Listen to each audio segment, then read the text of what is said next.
안녕하세요. 서울에 살고 있는 30대 후반 주부입니다. 다들 살면서 나에게 왜 이런 일이 있는 걸까? 답답한 마음을 드러낼 만한 경험 하나씩은 있으실까요? 저도 왜 나에게 이런 일이 찾아온 걸까? 답답한 마음이 들 만한 일이 하나 있었어요. 사람은 좋은 일이 있으면 안 좋은 일도 있는 법이라고 하지만 왜 나에게 이렇게 감당하기 힘든 어려움이 찾아온 걸까?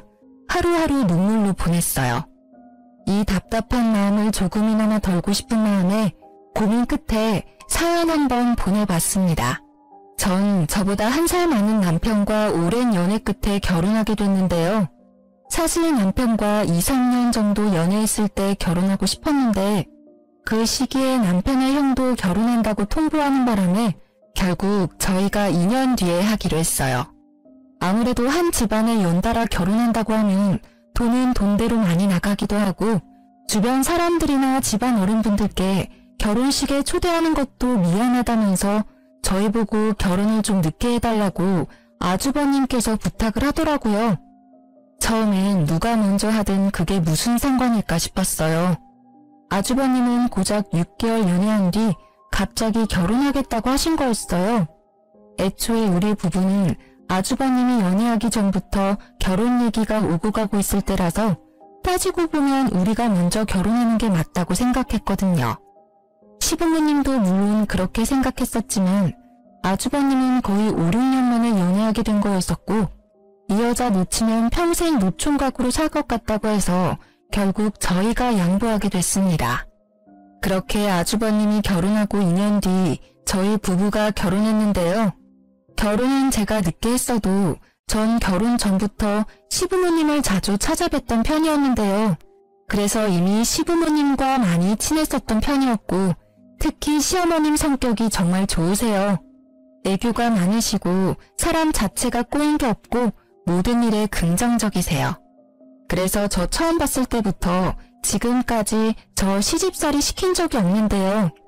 그런 시어머님 덕분에 오히려 제가 시댁일에 나서서 하고 시부모님께 잘하려고 노력했어요. 근데 문제 하나가 발생하게 됐는데요. 아주버님의 와이프, 저한테 형님이신 분 때문인데요. 형님은 제 남편과 동갑이신 분이에요. 정말 화려하게 생기고 모델이라고 해도 믿을 정도로 길쭉길쭉한데요. 이쁘게 생긴 것과 다르게 성격은 정말 모난 구석이 많았어요. 모든 일에 부정적이고 투덜거리는 게 정말 많은 편이더라고요. 제가 결혼하고 난 뒤 첫 명절이었어요. 아무래도 형님이 저보다 먼저 결혼하셨고 시댁 식구와 이미 몇 번 명절을 같이 보낸 상태였으니까 시댁 안에서 돌아가는 일에 대해 잘 알고 있을 줄 알았어요. 그래서 명절 때 형님한테 뭐부터 하면 되겠냐고 물어봤었는데요.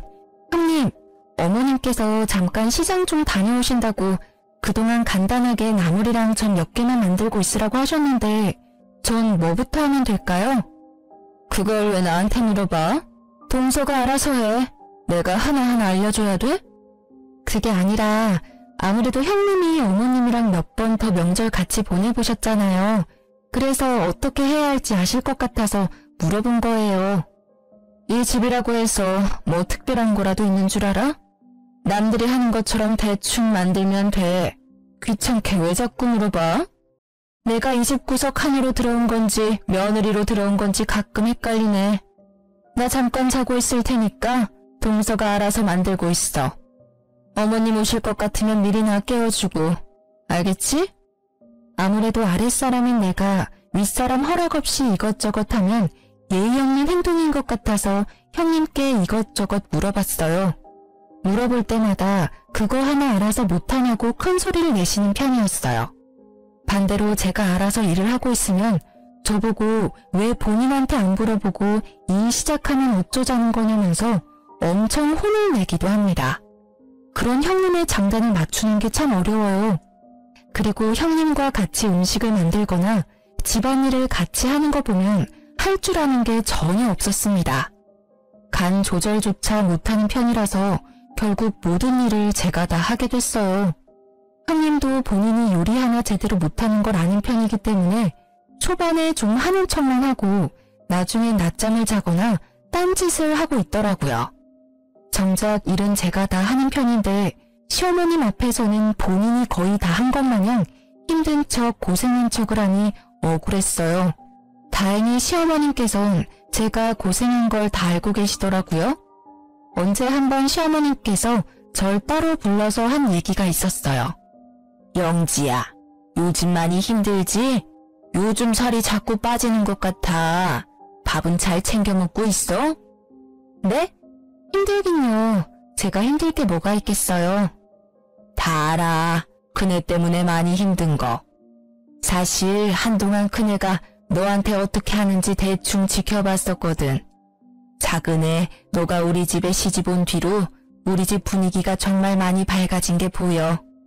아무래도 그네가 너한테는 손윗 사람이니까 내가 널 챙기고 알려주는 것보단 그네가 널 챙겨주고 하나하나 알려주는 게 둘 사이를 위해서 좋다고 생각했다.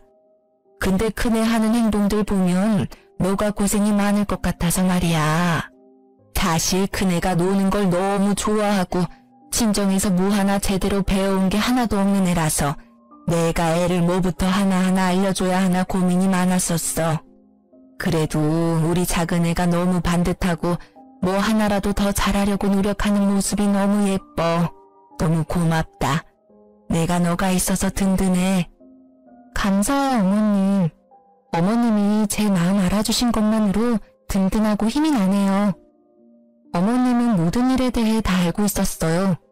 제가 남편과 결혼하기 전 형님과 어머님이 단둘이 남절 준비를 했을 때 어머님께서 고생이 많았다고 해요. 형님이 뭐 하나 하려고 하는 의지가 없고 자꾸 빈둥거리는 것만 좋아해서 그동안 어머님이 모든 걸 다 해왔다고 해요. 본인이 뭐라도 하나 잔소리하면 그게 시집살이라고 생각할까봐 쉬면 쉬는 대로 그냥 뒀다고 하더라고요. 어머님께선 며느리라고 꼭 시댁 일을 도맡아서 할 필요는 없다고 생각하는 분이기도 했어요. 제가 들어오고 난 뒤 어머님이 마음이 한결 편해졌다고 그동안 고생 많았다면서 저한테 용돈을 몰래 주시기도 했어요. 어머님께 받은 용돈으로 가끔씩 남편과 따로 데이트를 여유롭게 할 수 있어서 너무 좋았었어요. 근데 어머님이 가끔 저한테 용돈을 준다는 것을 형님께 들킨 적이 있어요. 어머님께서 다른 날과 같이 저를 따로 안방에 부르신 뒤 저한테 용돈을 주셨는데 그 상황을 형님이 직접 목격하게 됐었거든요. 그날 형님이 그런 절 따로 불러서 하나부터 열까지 따지기 시작했어요. 동서, 아까 어머님이 동서한테 돈 주는 거 다 봤어. 그 하얀 봉투, 돈 맞지? 얼마나 주셨어? 원래 둘이서 나 몰래 그렇게 돈 주고받고 했었던 거야? 아, 다 보셨어요? 어머님이 저한테 용돈 한번 주고 싶었다고 따로 불러서 주셨어요. 어머님은 나한테 한 번도 용돈 같은 거 준 적이 없으신 분이셔. 근데 동선이 왜 받는 건데? 그리고 아무리 어머님이 용돈을 주신다고 해도 그걸 덥석 받는 동서도 참 웃긴다. 돈이 그렇게 좋아? 어머님께서 며느리한테 용돈 한 번씩 줄 수도 있는 거지 뭘 그렇게까지 화를 내시면서 말씀하세요. 얄밉잖아. 같은 며느리인데 차별하는 것도 아니고 왜 동서한테만 용돈을 주는 거냐고. 오늘 어머님께 받았던 돈 나한테 줘. 네? 이걸 왜 형님한테 드려야 해요? 애들이나 하는 일진짓을 왜 형님이 하시냐고요. 일진짓? 둘이서 날 왕따 취급하는 건 생각 안 하고 내가 방금 일진짓 했다고 말한 거야? 동서 이제까지 어머님한테 몰래 용돈 더 받았을 거잖아. 이번엔 나한테 줘. 어머님한테 그렇게 용돈 받고 싶으시면 직접 가서 달라고 하세요. 어머님은 저 쓰라고 이거 주신 거예요. 내가 달라고 하면 주는 거지. 어디서 눈 크게 뜨고 말 대답을 해. 어머님이 나보다 동서 조금 더 챙겨주는 것 같으니까 이제 기어오른다. 솔직히 동서 엄청 여우 같은 거 알아? 내 앞에선 이렇게 말 대답 잘만 하면서 어머님 앞에선 여우처럼 살랑거리긴 하고. 제가 여우 같다고요? 전 그냥 며느리로서 해야 할 본분을 다했을 뿐이에요. 형님이 배짱이처럼 아무것도 안 하고 놀기만 하니까 저라도 열심히 어머님 도와야죠. 그래서 어머님이 절 조금 더 챙겨줄 뿐인데 그게 그렇게 얄미우셨어요? 그럼 형님도 형님답게, 며느리답게 뭐라도 좀 하려고 해보세요. 맨날 놀 궁리만 하지 마시고요. 지금 말 다 했어? 이게 어디서 건방지게 따박따박 말대답이야? 형님은 말 한마디도 안 지는 제가 얄미웠는지 결국 손을 올리셨는데요. 때리려던 찰나에 어머님이 저희 둘을 발견해서 맞진 않았어요. 어머님은 형님의 태도를 보고 생각보다 많이 놀란 눈치였어요. 너 지금 뭐하는 짓이니? 지금 작은 애 때리기라도 하려고 한 거니? 지금 여기가 어딘 줄 알고 손을 함부로 올려? 아무리 작은 애가 너보다 아랫사람이라고 해도 둘이 어려운 사이인 거 알아 몰라? 뭐 때문에 그러는 건데? 말해봐 어서. 네, 동서가 너무 얄미워서 때리려고 했어요. 제가 무슨 말을 해도 말대답을 너무 심하게 하길래요.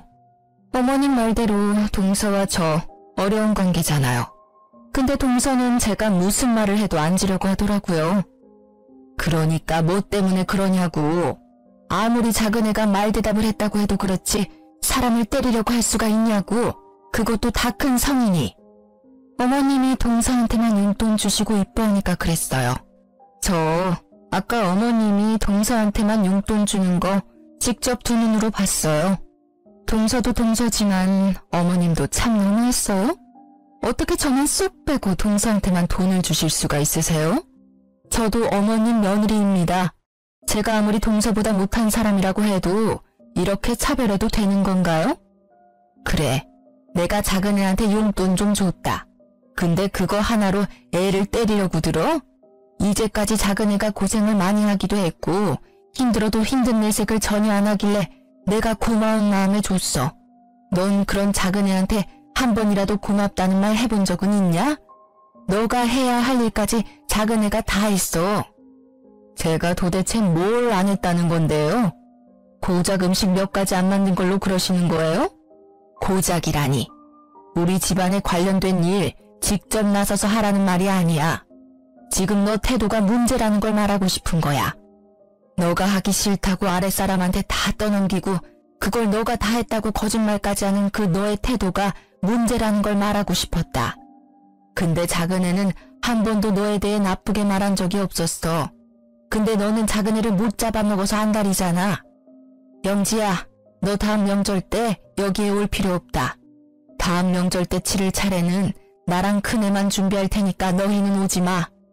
어머님은 가족들이 모두 보는 앞에서 다음 명절 때 저와 남편 보고 오지 말라고 했어요. 그때 편하게 쉬라고 여행 비용까지 주셨어요. 형님은 끝까지 어머님이 자기만 미워한다고 울고불고 난리가 났었지만 어머님은 그런 형님을 거들떠보지도 않으셨어요. 그리고 형님한테 이 여행 비용까지 뺏으려고 하면 절대 가만히 안 두겠다고 경고하셨어요. 어머님이 분명 경고까지 했음에도 그 다음날 저한테 전화해서 어머님한테 얼마나 받았냐고 물어보더군요. 근데 전 가만히 있지 않고 어머님께 일렀습니다. 어머님은 그런 형님한테 자기한테 그렇게 혼나고도 아직 정신 못 차린 거냐고 또다시 엄청 혼내셨어요. 어머님이 거의 한 달 동안 형님한테 매일 전화해서 저 괴롭히지 않았는지 매일 물어봤을 정도라고 하시네요. 항상 천사 같은 어머님은 한번 화나시면 엄청 무섭고 집요하신 게 있는데 이런 거 보면 정말 대단하신 것 같아요. 저도 그런 어머님께 찍히면 안 될 것 같다는 생각을 잠시 해보기도 했어요. 다음 명절 때 진짜 안 가도 되는 거냐고 물어보니 절대 오지 말라고 단호하게 말해주셨어요. 그래서 저와 남편은 다음 명절 때 제주도로 여행 다녀왔습니다. 어머님께 따로 전해들은 말이 있었는데요. 저희 부부가 제주도로 놀러 갔던 명절 때 형님 어머님께 이것저것 혼나가며 배웠다고 하네요. 어머님께서 이제까지 형님한테 이거 해라 저거 해라 한 적이 단 한 번도 없었거든요. 근데 이번엔 형님 엄청 호되게 당한 것 같습니다. 솔직히 엄청 고소하더라고요. 그 뒤로 형님은 모든 일을 저한테 독박 씌우는 걸 전혀 하지 않았어요. 그리고 형님이 요리나 집안일을 하는 거 보면 어머님께 많이 배운 모양이더라고요. 예전이랑 확실히 다르다는 게 느껴져요. 하지만 여전히 어리버리하고 손이 느린 건 똑같더라고요. 아직도 제가 더 많이 일하긴 하지만 그 전에 비하면 덜하긴 했어요. 어머님이 평소에 온화하신 분이지만 한번 화나시면 끝장을 보시는 편이라 그때 제대로 호되게 혼난 것 같았어요. 그렇게 한동안 집안에 별다른 일 없이 평온하게 흘러가고 있었는데요. 근데 애들 때문에 마음고생을 한 적이 있어요. 형님은 7살 외동아들을 키우고 있어요. 반대로 저희 부부는 8살 딸 하나, 6살 아들 하나, 이렇게 총 2명을 키우고 있는데요.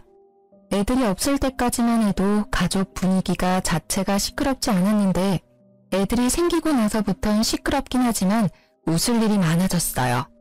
시어머님도 손주가 생기고 나서부터 예전보다 웃음이 많아지셨어요.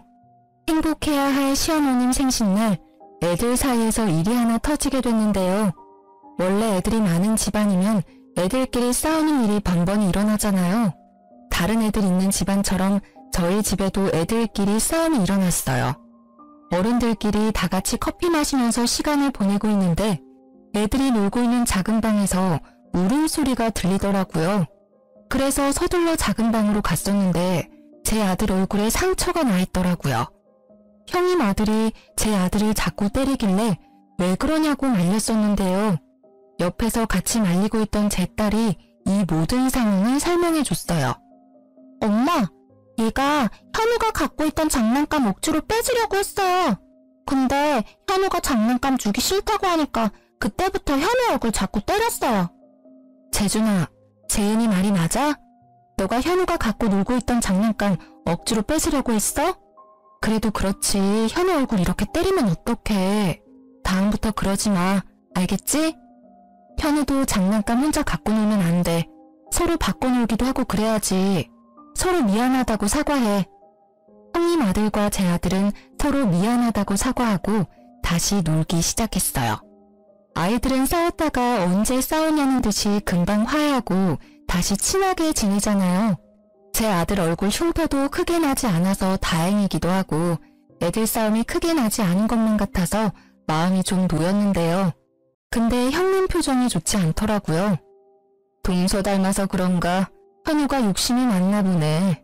그깟 장난감 하나 양보 안 하는 거 보니까 욕심이 정말 많은가 봐. 네? 형님, 무슨 말씀을 그렇게 하세요. 저 닮아서 욕심이 많다니요. 애들이니까 당연히 장난감 양보하기 싫은 거고 싸울 수도 있는 거지. 왜 그런 말을 제가 들으라는 식으로 말씀하시는 거냐고요. 애초에 현우가 장난감만 바로 줬어도 이렇게 될 일은 없었잖아. 동서 닮아서 무력이 많은 편인가 봐? 아무리 애라고 해도 그렇지. 너무 욕심이 과하잖아. 형님, 때린 사람은 형님 아들이에요. 형님 말씀하시는 거 보면 우리 아들이 형님 아들 때린 줄 알겠어요. 잘잘못 따질 거면 형님 아들이 잘못한 일인데 왜 제 아들이 욕먹어야 하냐고요. 그런 뜻으로 말한 거 아니야. 그냥 가끔 보면 동서도 무력이 더럽게 많은 것 같아서 말이야. 지난 일이지만 예전에 어머님이 동서한테 용돈 준 일도 그렇고 끝까지 안 주겠다는 행동을 보니 그 엄마의 그 아들인가 해서 그렇지. 전 그런 형님의 말을 듣고 너무 어이없어서 말조차 나오지 않았어요. 그런 형님은 갑자기 잘 놀고 있는 우리 아들한테 가서 손가락으로 머리를 툭툭 치면서 엄마처럼 인생 그렇게 살지 말라는 말하기까지 했습니다. 제 아들한테 손을 댄 형님의 모습을 보고 놀란 저는 그대로 형님한테 다가가 화를 내려고 하던 찰나에 이 상황을 지켜보고 있던 어머님께서 갑자기 형님한테 다가가더니 형님의 머리를 툭툭 치시기 시작했습니다. 놀라기도 하고 기분이 몹시 나빴던 형님은 그런 시어머님의 손을 툭 치면서 뭐 하는 짓이냐고 소리쳤어요. 어머님, 지금 무슨 짓이에요? 갑자기 제 머리를 툭툭 치시냐고요. 기분 나쁘니? 너도 기분 나쁜 걸 왜 우리 현우한테 했어? 왜 가만히 있는 내 손주 머리를 치냐고. 너도 당해보니까 기분 나쁘지? 어른이 당하면 기분 나쁜 행동, 아이도 당연히 기분 나쁠 거야. 행동 가려가면서 해. 아이는 어른이 하는 행동 전부 기억해. 그리고 그 나쁜 행동 다 아이가 배워서 똑같이 써먹는다고. 그러니까 앞으로 행동 조심해. 우리 현우가 너가 방금 했던 나쁜 행동 배웠을까봐 걱정이다. 애가 얄미우니까 그렇죠. 고작 장난감 하나가 뭐라고 양보 한 번을 안 하고. 참나, 누구 닮아서 이 모양인지. 동서는 자식 교육 어떻게 한 거야? 양보 이런 거 못하게 만들기나 하고. 아직 애잖아, 애. 애들 일에 왜 어른이 나서냐고. 그리고 정작 맞은 건 현우잖아. 너 자식이 현우 때린 건 생각 안 해? 무슨 일 있어도 사람 때리는 건 안 돼. 너 자식 잘못한 거 교육은 안 시키고 남의 자식이 교육이 잘못 받았느니 그런 소리를 하냐고. 너 자식이 내 손주 때린 건 괜찮고 남의 새끼가 고작 장난감 하나 양보 안 해준 건 그렇게 참기 힘드냐? 너 말대로 그 엄마의 그 아들이다.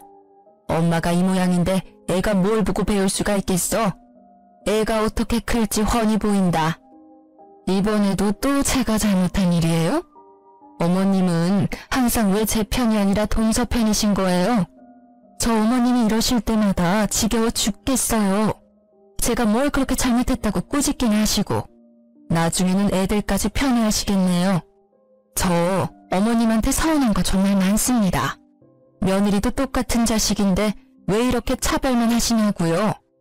넌 여전히 정신 못 차리는구나. 너랑 더 이상 입씨름하기 싫어. 당장 이 집에서 나가. 앞으로 이 집에 들어올 생각 절대 하지 마. 당장 나가라고. 결국 어머님은 형님을 내쫓았습니다. 앞으로 절대 가족 모임에 참석할 생각하지 말라고 으름장을 놓으실 정도였어요. 평소 같으면 아주버님은 무조건 형님 편만 들었을 텐데 이번엔 형님 편을 들지 않고 저희 부부한테 다가와 미안하다고 사과까지 하셨어요. 형님은 도대체 왜 우리를 못 잡아먹어서 안달일까요? 시간이 모든 일을 해결해준다는 말이 있잖아요. 한동안 형님은 가족 모임에 참석하지 못했었지만 나중에 어머님과 형님은 자연스럽게 화해를 하고 형님은 다시 가족 모임에 참석했어요. 형님도 아무렇지 않게 저한테 말도 걸기도 했고요. 근데 끝까지 사과 한마디를 하지 않았어요. 일 크게 만들고 싶지 않아서 저도 아무렇지 않게 형님과 잘 지냈습니다.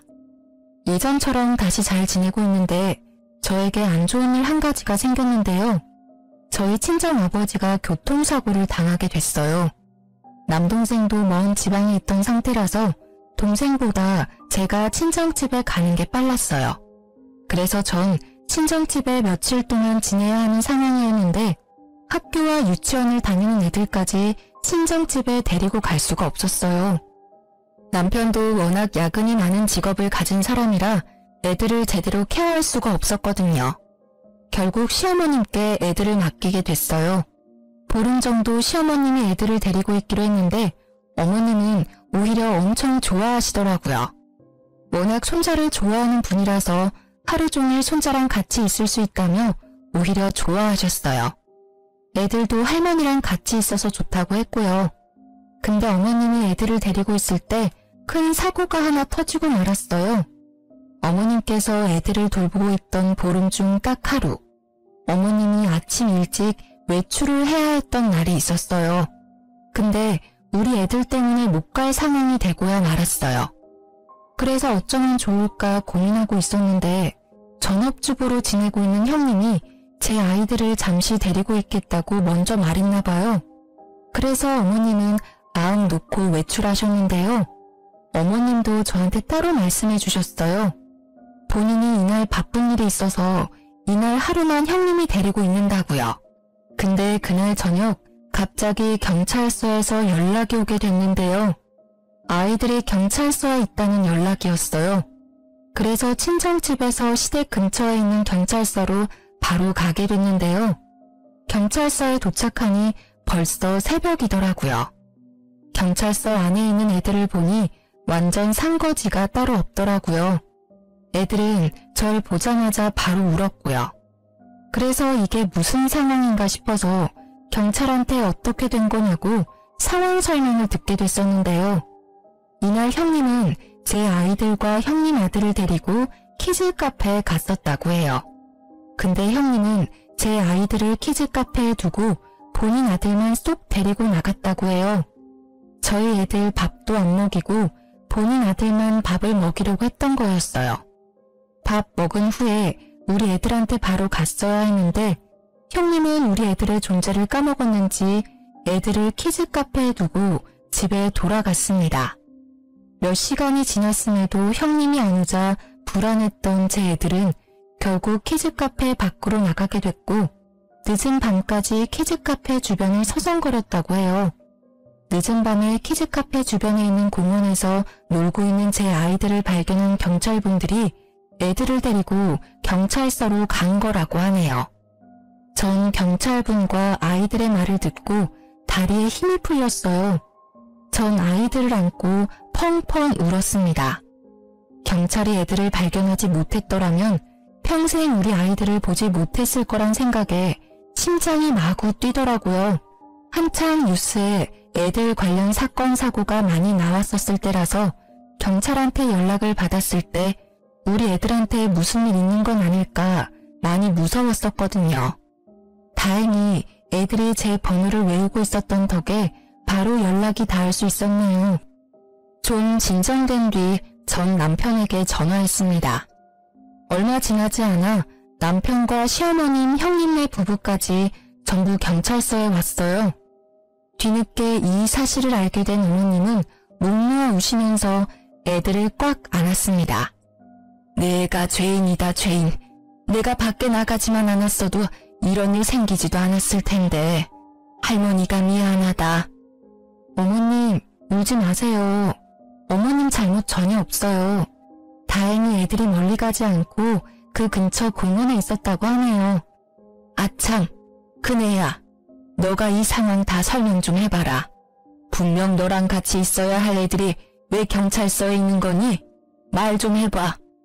눈물을 흘리시던 어머님은 정신이 번쩍 드셨는지 형님한테 다가가 화를 내시며 당장 상황 설명부터 하라면서 호통을 치셨습니다.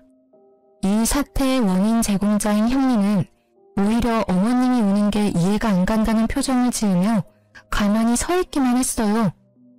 왜 입 꾹 다물고 왜 가만히 서 있기만 해? 당장 이 상황 어떻게 된 건지 설명하라고. 깜빡했어요. 애들 키즈 카페에 있다는 걸 까먹고 집에 가서 잠들었네요. 애들 찾았으니 다행인 거지 왜 우세요? 잃어버렸으면 모를까. 어머님은 형님의 뺨을 때렸습니다. 그것도 여러 번이요.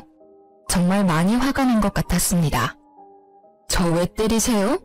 애들 찾았으면 그만이지 왜 때리냐고요?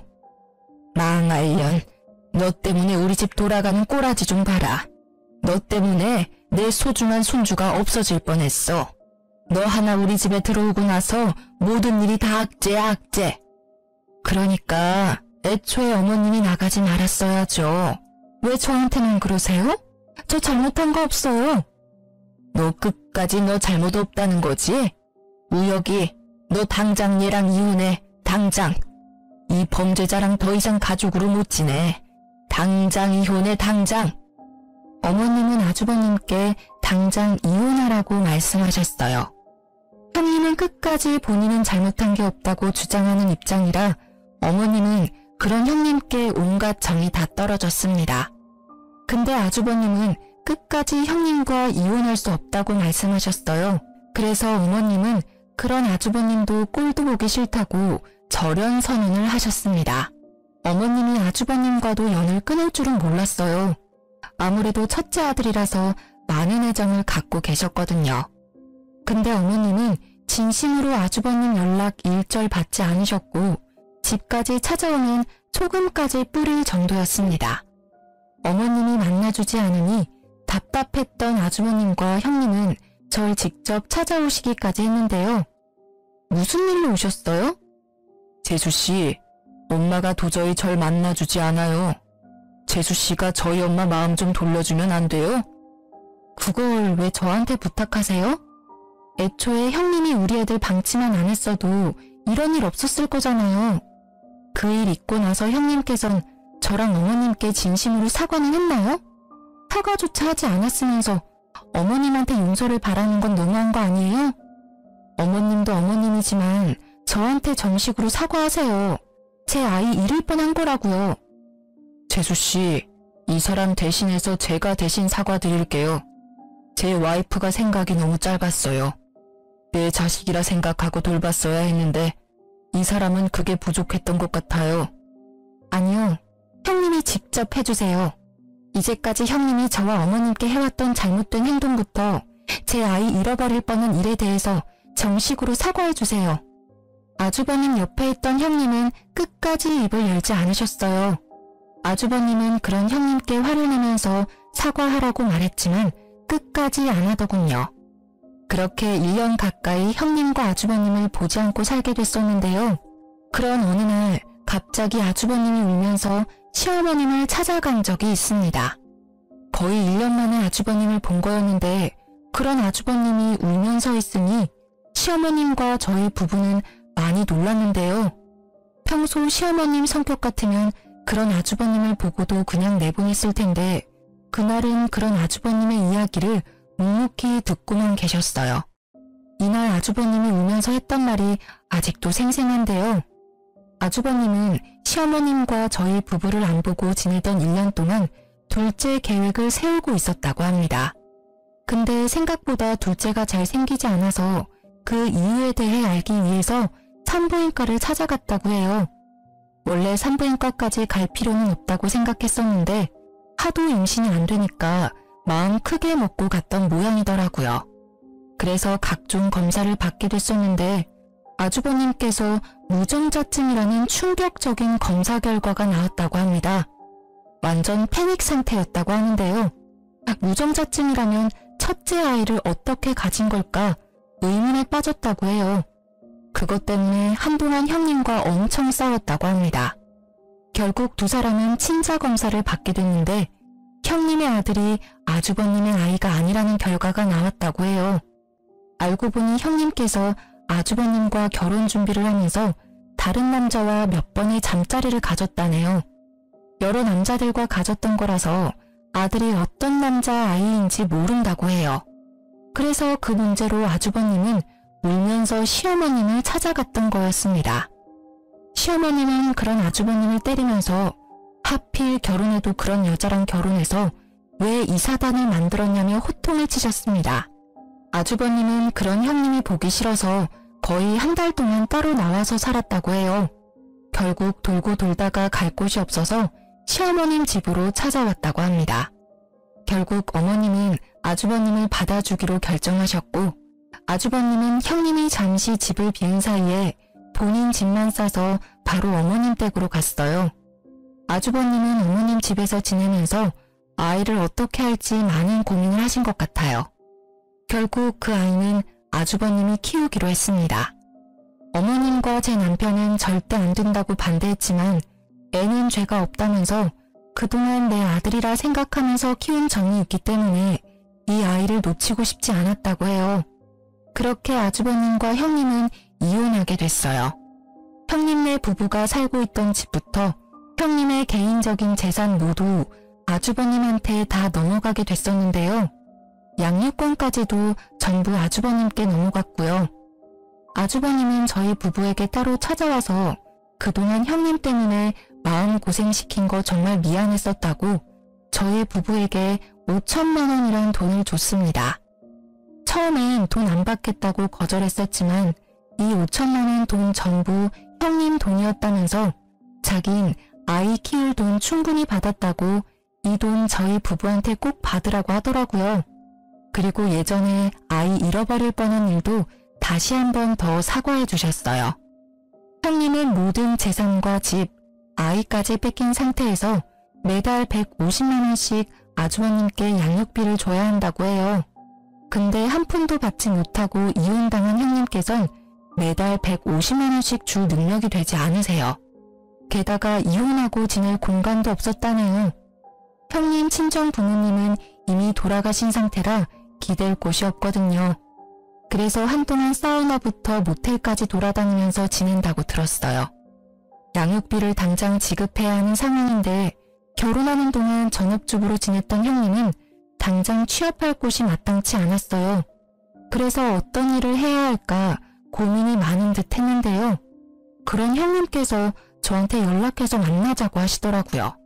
그래서 전 그런 형님을 만났습니다. 무슨 일로 보자고 하셨어요? 동서, 그동안 잘 지냈어? 얼굴이 많이 좋아 보이네. 용건만 말씀하시죠. 저 형님이랑 오래 같이 있고 싶지 않아서요.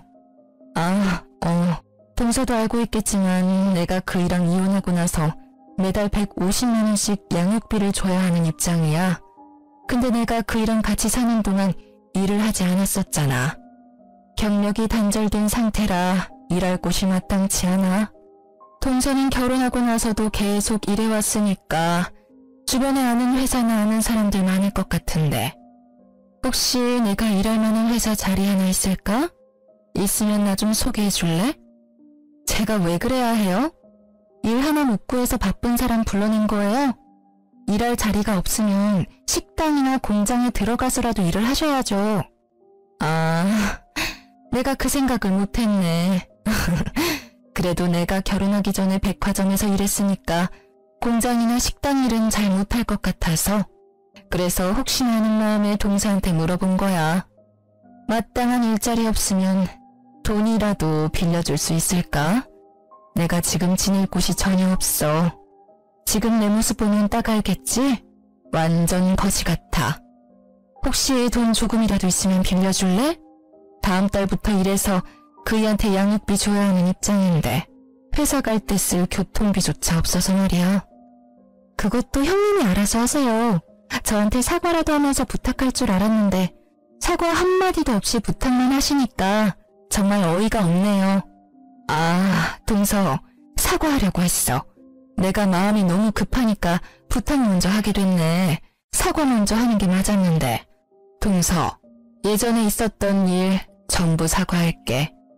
특히 동서 애들 잃어버릴 뻔한 일도 진심으로 사과하고 싶어. 나도 애 키우는 엄마인데 동서 입장 전혀 생각하지 못했어. 그때 동서가 너무 밉고 질투가 났어. 그때 내가 너무 어리석었다. 내 사과 받아줄래? 그 사과가 진심인지 잘 모르겠네요. 할 거면 그때 진심으로 해야 했었는데. 전 형님의 부탁을 모두 거절했어요. 형님은 무릎을 꿇고 사과했음에도 전 그런 형님의 사과를 받지 않았습니다. 이날 이후로 형님을 한동안 보지 않았어요. 아주버님은 아이 때문이라도 한 달에 한 번씩은 보는 것 같더라고요. 이날 이후 아주버님께 가끔씩 형님에 대해 조금씩 듣고 있는데요. 형님은 파출 일을 하면서 돈을 벌고 있다고 들었어요. 제 말대로 공장에서 일을 한 적이 있는데 워낙 손재주가 없고 느린 사람이라서 한 달 만에 해고당했다고 하네요. 게다가 공장 안에서도 텃세가 심했던 거였는지 그 짧은 한 달 동안 심한 괴롭힘을 당했다고 해요. 요즘 아줌마들 따돌림이 더 심한 편이라면서요? 공장 한 달 다니면서 마음고생 좀 한 모양이에요. 공장 퇴사 후 파출 일을 하면서 돈을 모아 매달 양육비를 보내고 있는데 파출 일 자체가 고정적이지 않아서 양육비를 다 모으지 못할 때가 있다고 해요. 그래서 아주버님께 150만 원이 아닌 100만 원만 보낸 적이 있다고 하는데요. 그때 아주버님이 50만 원 당장 안 보내면 아이 평생 못 볼 줄 알라고 단호하게 말했다고 하네요. 그래서 밤낮 가리지 않고 일을 하면서 돈을 모으고 있는데 돈 모으는 게 한계가 있었는지 결국 형님은 손을 대지 말아야 할 대부업체 대출까지 받았다고 합니다. 한번 대출을 받았을 때 대출을 크게 받은 모양이더라고요. 그래서 지금 매달 갚아야 할 돈이 엄청나다고 하네요. 아무래도 대부업체 금리가 다른 대출에 비해 큰 편이라 매달 생기는 이자가 엄청나잖아요. 그걸 생각하지 못하고 무작정 대출을 받은 것 같더라고요. 그것 때문에 언제 한 번은 술 마시고 저희 집에 찾아와서 제대로 진상을 부린 적이 있는데요. 나 양육비랑 매달 나가는 대출금만 총 합쳐서 300만 원 정도 된다. 대박이지? 형님, 술 마셨어요? 술 마셨으면 집에 가서 곱게 자기나 해요. 왜 남의 집에 와서 이게 무슨 짓이에요? 동서는 좋겠다. 착한 시어머님, 돈 잘 버는 남편, 귀여운 애들까지 모두 가졌잖아. 근데 나는 모두 잃었어. 나 하루하루가 너무 지옥 같아. 나 불쌍하지 않아? 불쌍하면 나 돈 좀 줄래? 다른 사람들은 거지한테도 돈 조금씩 주던데 나 거지라고 생각하고 돈 조금은 줄 수 없을까? 형님 하나도 안 불쌍하거든요? 형님, 제발 이렇게 한심하게 살지 말고 제발 정신 좀 차리고 사세요. 애 생각해서라도 이렇게 살면 안 돼요. 형님이 이렇게 행동할 때마다 제 수명 단축되는 기분이에요. 자꾸 이런 식으로 찾아오시면 저 경찰에 신고할 거예요. 한동안 안 보고 지내던 형님이 갑자기 찾아와서 진상짓을 하는 바람에 민원까지 들어왔었어요. 결국 전 경찰에 신고했습니다. 이때 경찰한테 끌려가는 형님의 모습이 얼마나 찌질하고 못나 보이던지 사람처럼 보이지 않았어요. 그리고 형님의 최근 근황을 들었는데요. 일용직으로 파출 일하는 거 그만두고 고깃집에서 일한다고 하더라고요. 근데 고깃집에서 일하다가 같이 일하는 사람 실수로 숯이 형님 팔 쪽에 떨어지게 되면서 화상을 입었다고 들었어요. 생각보다 크게 다쳤다고 하는데요. 반팔을 입지 못할 정도라고 합니다. 그런 형님은 나름 엄마라고 아이가 속상해할까봐 아이를 만나는 날이면 다친 곳 절대 보이지 않도록 긴 팔만 입는다고 해요.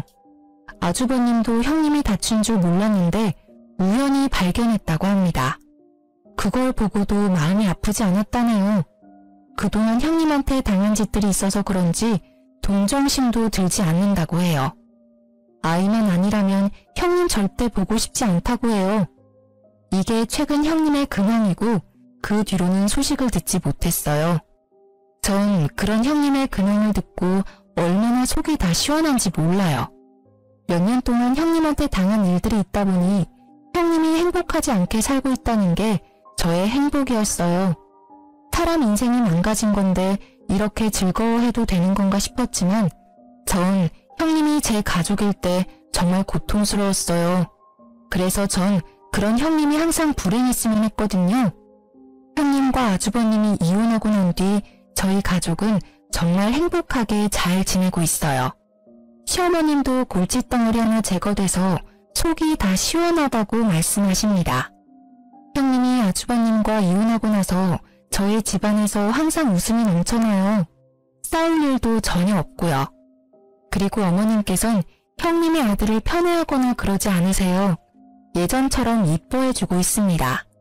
그만큼 어머님은 좋으신 분이신데 그동안 형님 때문에 얼마나 마음고생이 심했을까 싶어요. 그리고 제 두 아이는 무럭무럭 잘 크고 있으며 반에서 1, 2등도 할 정도로 공부도 열심히 잘하고 있습니다. 이런 이쁜 내 새끼들을 잃어버릴 뻔했다니 아직도 그때 생각만 하면 마음이 찢어질 것처럼 아픕니다. 이 일 때문이라도 형님 절대 용서 안 하고 싶어요. 평생 죗값 받으면서 살았으면 좋겠네요. 사람은 정말 착하게 살아야 하나 봐요. 마음 곱게 쓰지 않은 형님을 볼 때마다 난 저렇게 살지 말아야지 라는 생각을 하고 있어요. 이 일로 인해 한동안 답답했었는데 이렇게 말하고 나니 조금은 속이 다 시원하네요. 이제까지 제 이야기를 들어주신 분들께 감사하다고 말씀드리고 싶어요.